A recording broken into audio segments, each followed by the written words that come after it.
The Zagori region of northwest Greece.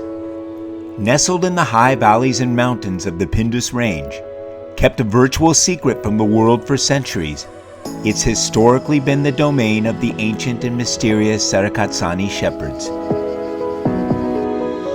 It's a beautiful place full of atmosphere, history, and jaw-dropping landscapes.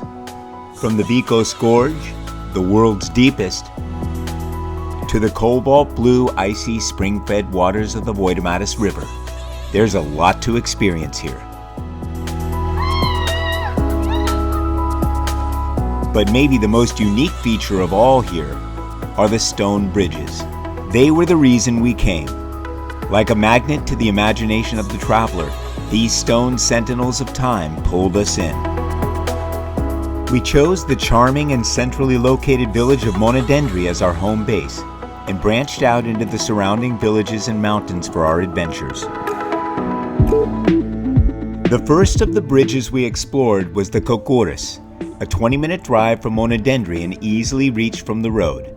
Like many of the famous bridges, it's actually known by two names. Originally constructed in 1750, it was first named after the man that funded that construction, Nautsos Kontadimos.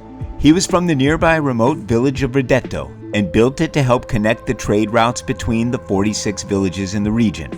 And for more than a century, that's who the bridge was named after. This was the highest of the bridges we found, quite a feat for a single-arch design. It's been maintained and rebuilt over the centuries, and like many of these famous bridges, picked up a second name after the miller responsible for that stonework, Gregoris Kokoris, and that's what it's known as today. Absolutely gorgeous. To explore some of the other bridges, we set out on a hike along the dry section of the Bagiotiko River, beside the Metsuvo Kipon Road. The trailhead is marked on the road a few minutes before the town of Kipi. The hike begins with this stunning sight, the Bridge of Plakidas. One of the rare triple-arch bridges in Zagori, it was originally commissioned by the local abbot in the mid-1700s and was known as Kokoris, the monk's bridge. Today, the name Plakidas is taken from the family that repaired and rebuilt it after the original wooden structure stood for more than a century.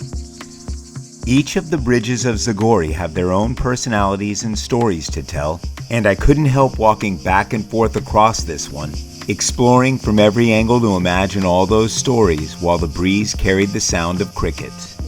And I wondered, did the monk hear those crickets too? The walk to the next bridge was a fairly easy hike through the woods and meadows along the ravine, and in the 100-degree-plus heat, we were grateful for the shade. There isn't a lot of elevation on this hike, but it's not without its challenges.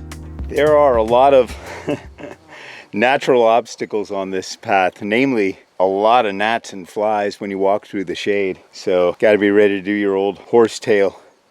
And also these riverbeds. Pretty easy to turn an ankle if you're not careful, so I'm going to turn off the camera. Hard to walk while you shoot here. The final bridge we found was Milos Bridge, named after a nearby mill. As I climbed up its well-trodden path, I saw above me the tiny village of Kipi. Milos Bridge was built in 1748 by a wealthy resident of Kipi to make the journey to Ioannina easier. It was the most atmospheric setting of the hike, mainly because of this bonus: an abandoned ancient stone farmhouse in the nearby forest. I suspected it was connected in some way to the mill the bridge was named after, but nothing here is signed, so that's just a guess. I went in to explore, and I have to say it felt pretty creepy inside, like the beginning of every horror movie ever. You know, that constant insect buzzing sound.